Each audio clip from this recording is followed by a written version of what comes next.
안녕하세요. 최인철 목사입니다. 말씀 나움 함께 나누도록 하겠습니다. 지난 주일 말씀을 시작하면서 기류의 신앙에 대해서 이야기했는데, 오늘도 오늘 바로 그 이야기를 좀 더 해보려 합니다. 우선 하나님께서 주신 말씀 함께 읽고 계속 이어가겠습니다. 사도들이 주께 말했습니다. 우리에게 믿음을 더해 주십시오. 예수님께서 말씀하셨습니다. 너의 믿음이 이 겨자씨 한 알만큼만 있어도 이 뽕나무에게 뿌리째 뽑혀 바다에 심겨라라고 하면 그 나무가 너희에게 순종할 것이다. 너희 중 한 명에게 밭을 갈거나 양을 치는 종이 있다고 하자. 그 종이 들에서 일하고 돌아오면 그에게 돌아와 앉아 먹어라라고 하겠느냐. 오히려 내 저녁을 준비하고 허리에 띠를 두르고 내가 다 먹고 마실 동안 내 시중을 들어라. 그러고 나서 너도 먹고 마셔라라고 하지 않겠느냐. 자기가 말한 대로 종이 했다고 해서 주인이 그에게 고맙다고 하겠느냐. 이와 같이 너희도 명령받은 대로 다 마치고 나서 우리는 쓸모없는 종입니다. 그저 할 일을 했을 뿐입니다. 라고 말해야 한다. 아멘. 앞서 말했던 것처럼 지난주에 말씀을 시작하면서 길 위에 신앙에 대해서 이야기했습니다. 그러면서 우리의 신앙의 모습은 구경꾼과 길 위에 여행자의 모습으로 나눌 수 있는데 진짜 신앙의 자리는 길 위의 신앙이라고 했습니다. 구경꾼의 입장에서 볼 때 성경 말씀과 그로 파생된 여러 이야기들은 매우 흥미롭습니다. 예. 그래서 하나님을 믿지 않는 사람들, 심지어 신학자들까지도 그것에 대해서 굉장히 흥미를 갖고 연구합니다. 네, 잘 살펴보려 합니다. 그래서 성경을 읽기도 하고, 배우기도 하고, 듣기도 하는 자리에 적극적으로 참여하는 많은 사람들이 있습니다. 하지만 그렇다고 해서 그들이 신앙인이라고 할 수는 없을 겁니다. 왜냐하면 그들은 그저 관심 있는 자이며 정보를 얻는 자에 불과하기 때문이죠. 한 번은 과학 관련 유튜브 영상을 보다가 대한민국 최고의 물리학자라고 이렇게 불리고 있는 인정받고 있는 최재천 교수의 말을 들은 적이 있습니다. 뭐 이분의 책도 여러 권 읽어봤는데 참 글을 잘 쓰시죠. 재밌게 이야기하고요. 일반인들도 잘 알아듣기 좋게 그렇게 이제 글을 쓰시는데 진행자와 과학과 종교라는 주제로 이야기를 나누던 중에 최재천 교수는 자신은 과학자인 자신이 배운 바대로 증명할 수 없는 종교를 믿지 않는다라고 말합니다. 생물학의 입장에서 볼 때 세상의 모든 것은 우연히 발생한 것으로 모든 생물의 탄생과 사라짐에 대한 어떤 목적이 있다고 말할 수 없다고 하면서 그런 말을 했습니다. 그러므로 자신은 삶에 목적이 없는 사람이라고 덧붙여 말했습니다. 이는 삶에 목적이 있다고 말하는 종교와는 다른 길에 서 있다라는 말과 같습니다. 그럼에도 최재천 교수는 매주 기독교인인 아내와 함께 주일 예배에 참석한다고 했습니다. 그러면서 그곳에서 목사님의 말씀을 듣고 다른 믿음의 사람들을 보면서 자신과 다른 입장에선 또 다른 세계를 추구하는 사람들을 만나고 있다라고 했습니다. 저는 이분의 말을 들으면서 이것이 바로 구경꾼의 입장에 있는 자의 모습이 아닐까 생각했습니다.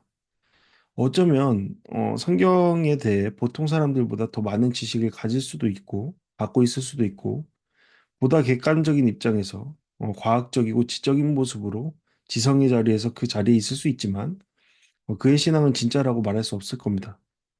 왜냐하면 신앙은 실제 삶 가운데 그려지는 하나님과 나의 관계 속의 이야기이기 때문입니다. 저는 그 예전에 누군가로부터 이런 이야기를 들었어요. 음, 어떠한 신학자보다 어떠한 많은 지식을 갖고 있으면서도 하나님과 전혀 관계없는 삶을 살아가는 신학자보다 말씀 한 구절을 깊이 마음으로 받아들이고 그것을 실천하기 위해서 하루하루를 애쓰는 저 농촌의 노인분의 신앙이 훨씬 더 높은 것이다. 저는 전적으로 동의합니다. 신앙은 그 말씀으로 살아내려는 그러한 길 위에서의 것이기 때문입니다. 우리 자신 또한 이 부분에 있어서 생각해 봐야 한다라고 봅니다. 왜냐하면 최재천 교수와 같이 스스로 자신은 구경꾼의 입장에 서 있다라고 말하는 분 외에도 실상은 비슷한 모습을 취하면서도 자신은 진정한 신앙인이라고 깊게 믿고 있는 분들이 꽤나 있기 때문입니다. 착각이죠. 그들 또한 모든 예배에 열심히 참여합니다. 이에 더해서 봉사의 자리에도 빠지지 않습니다. 헌금도 많이 하고요. 교회 재정에 그러므로 이바지하기도 합니다. 그러다 보니까 외적인 그러한 신앙적인 모습을 통해서 그들의 믿음이 사람들에게 평가를 받아 교회 안에 높은 직책을 부여받기도 합니다. 뭐 목사님의 설교에 아멘으로 답하고 찬양과 기도도 누구보다 소리 높여 합니다. 그런데 문제는 이 모든 것을 바라보시는 분, 판단하시는 분이 살피시는 것은 그 마음의 중심이라는 것이죠. 우리는 외적인 모습으로 인해 자칫하면 나는 진정한 신앙인이며 나는 하나님의 자녀다라고 주장할지 모르지만 그것을 굳게 믿을지 모르지만 그 그 외침이 그 확신이 오히려 나 자신조차 속이는 것이 될 수 있음을 기억해야 합니다. 네.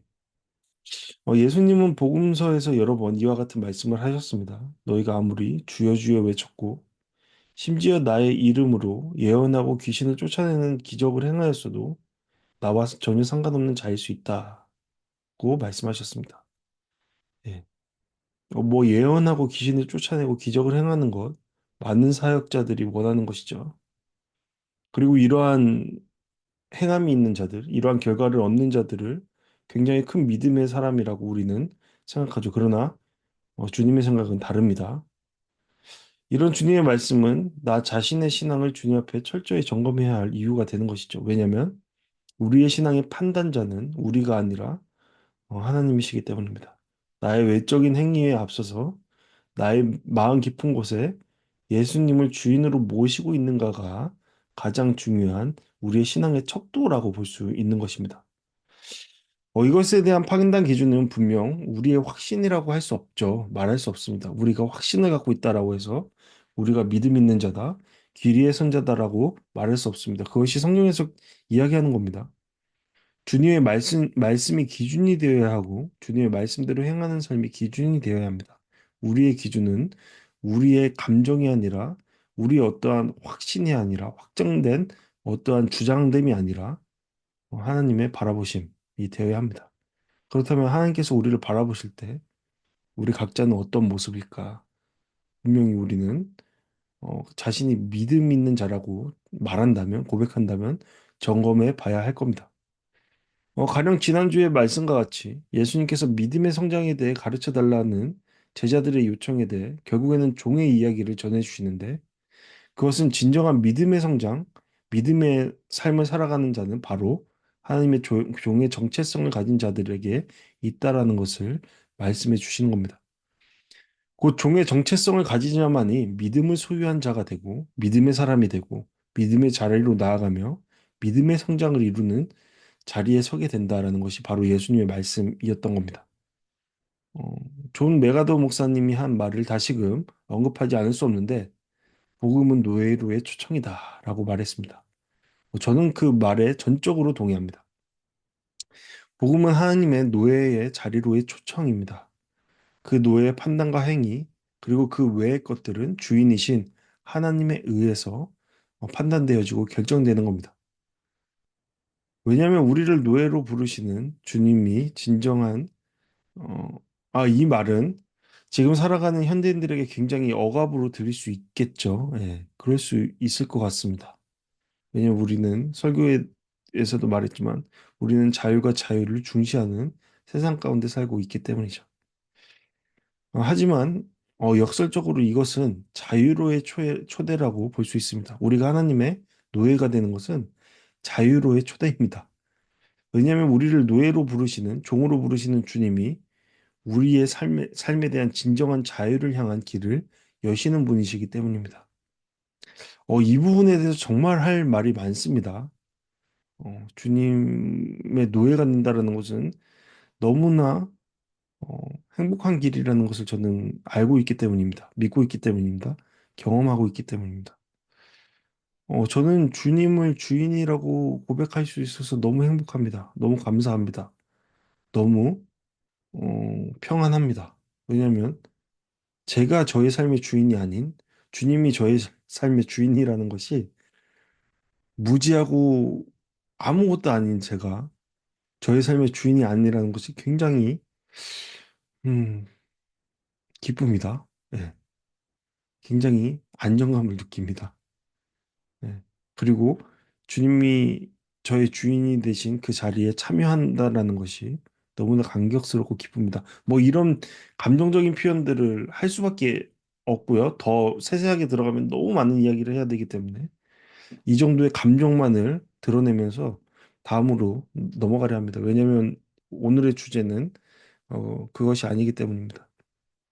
다시 한번 복음은 하나님의 노예의 자리로의 초청입니다. 우리는 이것을 기억해야 합니다. 따라서 우리가 스스로 길 위에 있는 신앙을 추구하는 자인지 아닌지, 곧 하나님의 노예된 삶을 살고 있는지 아닌지를 생각해 보기 위해서는 우리가 하나님의 뜻에 따라 순종하려는가가 가장 큰 기준이 된다고 봅니다. 왜 그렇죠? 순종은 노예가 주인에게 당연히 보여야 할 삶의 태도, 의무이기 때문입니다. 이 순종을 위해서 노예는 주인의 말을 듣는 것이 우선적으로 중요하죠. 예. 자기가 지레짐작하고 움직인다라는 것은 노예에게 있을 수 없는 일이죠. 여기서 듣는다는 것은 크게 두 가지 의미를 갖는다고 생각합니다. 하나는 올바른 분별이고 또 하나는 그 분별에 따른 행위입니다. 예, 올바른 분별과 함께 그 분별에 따른 행위가 있다라는 것, 그것이 종된 자의 어떤 모습이라는 것은 떨어져야 떨어질 수 없는 그러한 의미라고 생각합니다. 그리고 이것이 이루어지려면 우선적으로 돼야 될 게 종에 대한 마음이, 주인을 향한 종의 마음이 아닌가도 생각해 봅니다. 종에 대한 마음이 분별과 행동을 결정한다고 해도 과언이 아니라고 생각하기 때문이죠. 이 부분에 대해서도 할 말이 많지만 마음에 대한 부분도 다음번에 하겠습니다. 오늘은 분별에 대해서 이야기를 좀 하고 마무리하려 합니다. 기대되는 것은 다음 주 설교에 노예된 자의 행위에 대해서 더 이야기를 나눌 수 있지 않을까 해서입니다. 우리가 하나님의 노예인지 아닌지를 점검하는 시금석이 되는 것은 우리가 하나님의 음성을 분별하는 자리에 있는가 아닌가에 우선적으로 달려 있다라고 생각합니다. 이것은 당연한 말이죠. 예수님도 요한복음에서 노예의 모습을 양에 비유하시면서 양은 우선 그 주인의 음성을 알아듣는다라고 하셨습니다. 분별한다라는 것이죠. 분별은 하나님의 뜻이 무엇인지를 살피는 것입니다. 이에 대해 여러 방법이 있지만 오늘은 그 방법보다 우리가 하나님의 음성을 들으려 하는 자리에 있는지에 대해 더 질문하고 싶습니다. 우리는 하나님의 뜻에 관심이 있습니까? 어, 가 오늘 나눔을 통해서 가장 하고 싶은 말입니다. 우리는 진정 하나님의 뜻을 알고자 하는가? 하나님의 뜻대로 살고자 하는가? 하나님의 뜻이 나의 삶 속에 이루어지기를 진정으로 바라는가? 그것에 대해 질문해 보고 싶습니다. 저는 그 설교 중에서도 계속 나타나겠지만 사역의 어떤 과정 속에서도 계속 드러나겠지만 분별에 대해서 매우 많이 강조합니다. 우리는 분별하는 존재가 되어야 한다라는 것을 매일같이 매주 그렇게 말합니다. 저 또한 그러기 위해서 최선을 다해 애를 씁니다. 그러다 보니까 이전 교회에서 사역할 때 늦게 신학을 공부하신 어느 전도사님이 그러면 우리가 먹고 마실 때도 분별해야 한다는 건가요? 라고 질문했습니다. 그 질문의 의도는 물론 저를 비꼬는 것이었습니다. 자신이 생각하기에 제가 너무 지나치게 하나님의 뜻을 강조한다는 것이었고, 저보다 신학적으로 우위를 점한다고 믿고 그러기를 바라는 그분의 입장에서 볼 때, 저의 주장은, 어, 음, 오히려 너무 무분별한, 오히려 신앙의 자유를 침해하는 무엇이라고 생각했던 것이겠죠. 네. 그런데 저는 그러한 질문에 굴하지 않고 이렇게 답했습니다. 때로는, 아니, 거의 모든 때 그렇습니다. 우리가 먹는 것조차도 하나님의 뜻을 물어야 하고, 하나님의 뜻을 살펴야 할 때가 많습니다. 거의 대부분 그렇습니다라고 답했습니다. 그에 대한 이유는 이렇습니다. 바울은 우리의 몸을 성령의 성전이라고 말했습니다. 이를 받아들일 때 우리는 하나님의 성전인 이 몸을 잘 관리할 의무가 있다라는 것을 아는 것이죠. 왜냐하면 우리의 몸은 하나님께서 값을 치르고 사신 것이기에 그렇습니다. 그렇기에 어떻게 보면 나의 몸을 잘 관리하지 않고 나의 몸에 맞지 않거나 건강하지 않은 음식을 먹는 것도 하나님의 뜻에 따르지 않는다라는 것임을 우리는 생각할 수 있습니다. 이런 말을 하면서도 저 자신은 굉장히 많은 찔림이 있는데요. 저는 체질상 육류나 밀가루를 먹으면 건강에 해롭다는 것을 잘 알고 있는 상태입니다. 하지만 간혹 이런 것을 알면서도 밤에 라면을 끓이던가 아니면은 고기를 탐하여서 적정량 이상의 고기를 먹기도 합니다. 애써 무시하면서 무자비하게 그러한 음식들을 몸에 투입할 때가 있습니다. 음, 잘못하고 있는 것이죠. 잘하고 있다고 생각하지 않습니다. 몸이 바로 반응합니다. 저의 건강이 안 좋아지고 있구나. 내가 이로 인해서 먹는 것을 통해서 내 몸이 지금 잘못되고 있구나라는 걸 금방금방 느낍니다. 그리고 마음의 찔림도 함께 있죠. 몸을 건강하게 유지하지 않으므로 하나님께서 뜻하신 자리에서 올바로 행하지 못하는 결과를 초래하는 이유가 될 수 있기 때문에 그렇습니다. 예. 건강이 우선이죠. 건강하지 못하는데 어떻게 사역을 하겠습니까? 말씀을 올바로 전하겠습니까? 사람들과의 관계를 올바로 이뤄갈 수 있겠습니까? 그러므로 사실 우리가 작게 여길 수 있는 이러한 먹는 문제조차도 어, 나비 효과처럼 나중에 작다 여기는 것들이 하나님의 뜻을 이루는데 방해 요소가 될 수 있습니다. 그렇기 때문에 우리는 먹는 것에 대해서 조심해야겠죠. 그리고 앞서 이야기한 것처럼 우리의 몸은 우리의 몸이 아니라 주인 되시는 하나님의 몸이기 때문에 잘 관리해야 될 의무가 있는 것이죠. 이것은 단지 먹는 문제뿐만이 아니라 모든 범위에 것이 포함된다라는 겁니다. 어, 바울이 이 말씀을 전했을 때는 사실 음행과 관련된 이야기를 했는데 음행에 대한 것도 적용이 되는 것이고 다른 여타의 모든 부분에서도 이 말씀은 적용된다라고 생각합니다. 곧 우리의 몸은 하나님의 것이기 때문에 하나님께서 그 비싼 자신의 몸을 통해서 우리를 사신 거기 때문에 어, 우리 것이 아니죠. 그리고 우리는 이것을 잘 관리해야 될 의무를 갖고 있는 것이죠. 바울은 이런 일상에서의 먹는 문제를 로마서 말씀에서 더욱 확장해서 말합니다. 우리의 먹고 마심은 우리와 관계된 모든 자들의 신앙에도 영향을 미친다라고 말합니다. 그리고 이러한 결정들은 하나님의 영광을 위한 것이기도 하고 아니면 그 영광을 가리기도 하는 것이다라고 말합니다. 그러니 먹을 것을 하나님 앞에서 잘 점검해야 된다고 말합니다. 여기에서 가장 중요한 것은 하나님의 영광을 위한 선택이어야 한다라는 것이죠. 그렇기에 우리의 먹는 문제가 혹여 연약한 자가 하나님 앞에 나아가는데 걸림돌이 될 수 있다라는 것을 기억해야 한다라고 이야기하고 있습니다. 이 부분을 더욱더 확장해서 우리는 해석할 수 있는 것이죠. 우리의 일상적인 작은 부분들이 하나님의 영광을 가리는 무엇이 될 수 있음을 우리는 계속적으로 점검하면서 살아가야 된다라는 겁니다. 제가 지금 계속해서 이야기를 나누고 있는 이유를 여러분들 분명히 아시겠죠? 예, 분별해야 된다라는 겁니다. 우리의 일상의 말이나 언어나 행동이나 심지어 운전대에서 운전을 하면서 홀로 있을 그 상황까지도 우리의 마음과 생각을 점검해야 된다라는 겁니다. 굉장히 찔리는 말인데 그래야 된다라는 겁니다. 그것이 바로 기리의 선자의 기초적인 기본적인 모습이라는 겁니다. 앞서 언급한 것처럼 이것은 단지 먹고 마시는 문제에만 해당되는 것이 아니죠. 그것은 우리의 일상의 모든 것에 있는 겁니다.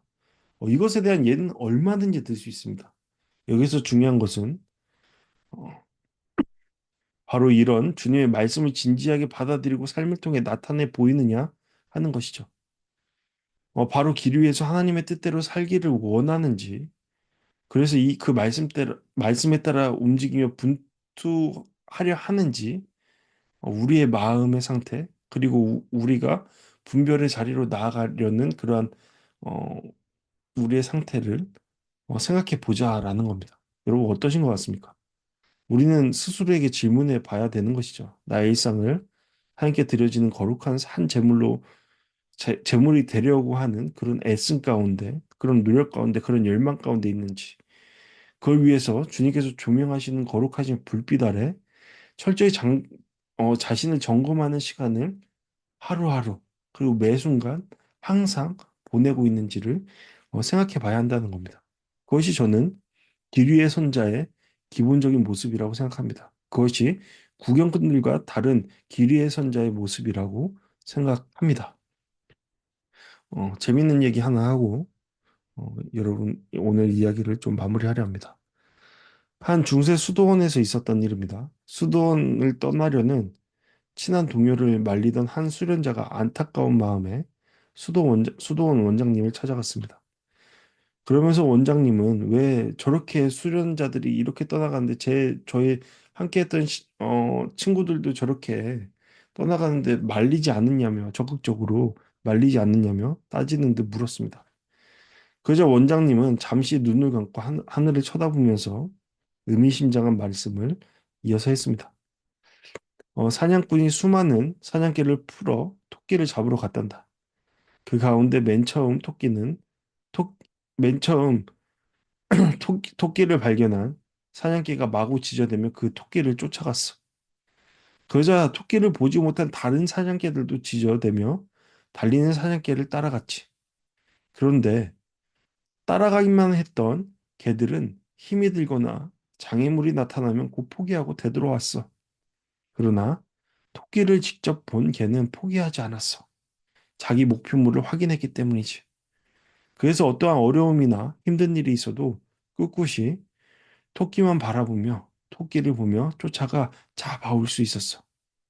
이 말을 들은 수련자는 아무 말 없이 자기 자리로 돌아갔습니다. 사냥감 토끼를 직접적으로 만난 사냥개가 반드시 변화하듯이 그리고 기필코 포기하지 않고 그 길을 나아가듯이 저는 우리도 마찬가지라고 생각합니다. 우리가 그리스도를 발견했다면 그러함으로 어둠 가운데 빛으로 오신 예수 그리스도를 영접했다면 그러므로 우리가 믿는 자가 되었다면 우리는 반드시 분명히 다를 것이다 라는 겁니다. 주님의 말씀에 따라 살기를 강구하면서 분별에 힘쓸 것이다 라는 겁니다. 왜 그렇죠? 우리의 위치는 정해졌기 때문이죠. 우리는 알았기 때문입니다. 우리의 주인이 하나님이심을 알았기 때문이죠. 그리고 우리가 목적된 바 주인의 음성에 따라 움직여야 되는 자라는 것을 알았을 것이기 때문입니다. 그러므로 우리는 질문해 봐야 합니다. 우리에게 분별에 열심이 있는지, 그럴 만한 마음이 있는지, 그것을 위해 찾고 구하고 두드리는 열심이 있는지 우리는 생각해 봐야 할 겁니다. 분명한 것은 우리가 분별의 자리로 나가면 나갈수록 주님은 매 순간 우리 가운데 응답해 주실 것이다라는 겁니다. 물론 그것이 우리의 마음에 내키지 않더라도 주님은 주님의 말씀을 우리 가운데 전해 주실 것입니다. 보혜사 성령을 통해 응답하실 것입니다. 그것이 우리 주님의 약속이십니다. 얼마나 감사합니까? 주님은 우리 가운데 말씀하시며 우리는 그 음성을 듣고 따라가는 존재들입니다. 우리는 그러한 부르심을 받은 자들입니다. 그러므로 우리의 삶은 평안과 기쁨이라 말할 수 있습니다. 왜냐하면 그 삶 가운데 주인 되신 주님이 함께 하시기 때문입니다. 저는 저를 포함해서 우리 모두가 주님의 음성에 귀 기울이는 자가 되기를 바랍니다. 그러함으로 주님의 뜻이 우리의 각자의 삶 속에 이루어지는 놀라운 기쁨이 풍성하기를 간절히 바랍니다. 그러함으로 우리의 믿음이 날이 가면 갈수록 더해져가는, 더욱 성숙해져가는 풍요로워지는 삶이 되기를 바랍니다. 그러기 위해 기도합니다. 그런 부름에 올바로 응답하는 분별의 사람이 되기를 간절히 바랍니다. 오늘은 나의 하나님이라는 찬양을 함께 나누려 합니다. 제가 재작년인가요? 이 찬양 작년인가? 이 찬양을 들으면서 굉장히 은혜 받았던 기억이 있습니다. 이 찬양 속에서도 고백합니다. 주님의 나라와 뜻이 나의 삶 속에 임하시며 그 가운데 주님을 알기를 바라고 주님을 보기를 소망한다고 거룩하게 살기를 소망한다고 이런 찬양의 고백이 우리의 고백이 되기를 바랍니다. 건강하시고 추운 날씨 감기 조심하시고 다음 주에 뵙겠습니다. 감사합니다.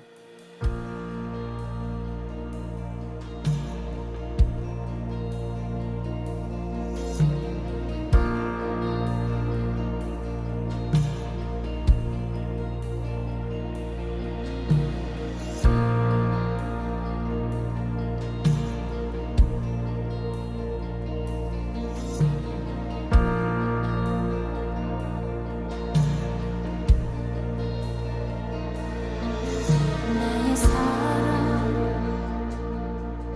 너는 어여쁘고 참 귀하다 어느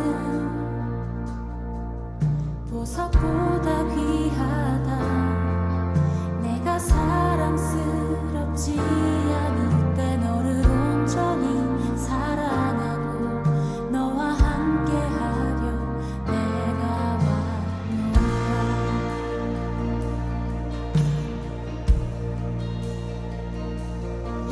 주의 사랑 이 사랑은 결코 변치 않아 모든 계절 돌보시네 푸른 마르고 꽃은 시드나 주의 말씀은 진실해 실수가 없으신 주만 바라라 다 함께 찬양합니다. 주님의 나라와 뜻이 나의 삶 속에 임하시며 주님 알기를 주만 보기를 소망해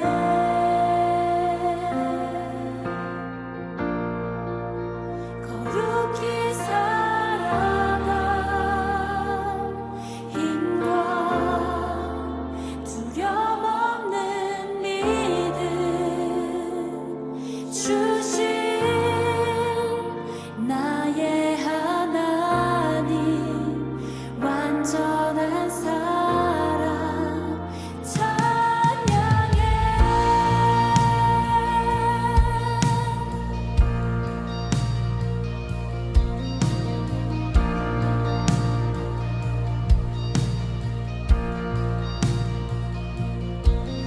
나의 사랑 너는 어여쁘고 참 귀하다 어느 보석보다 귀하다 내가 사랑스럽지 않을 때 너를 온전히 사랑하고 너와 함께하려 내가 왔노라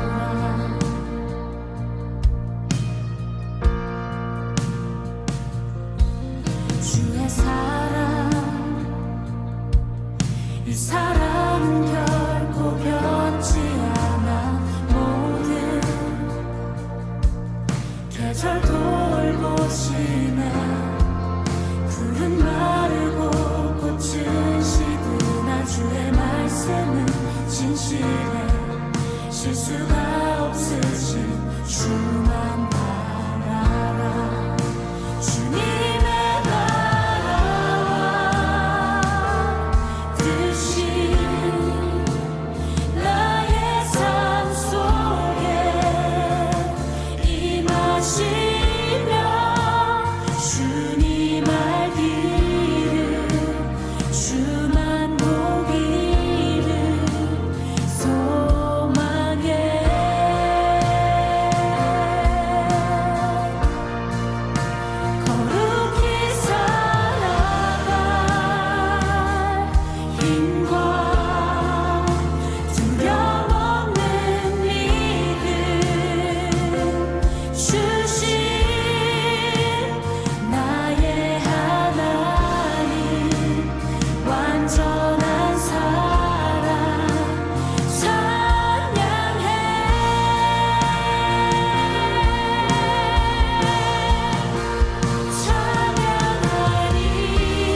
주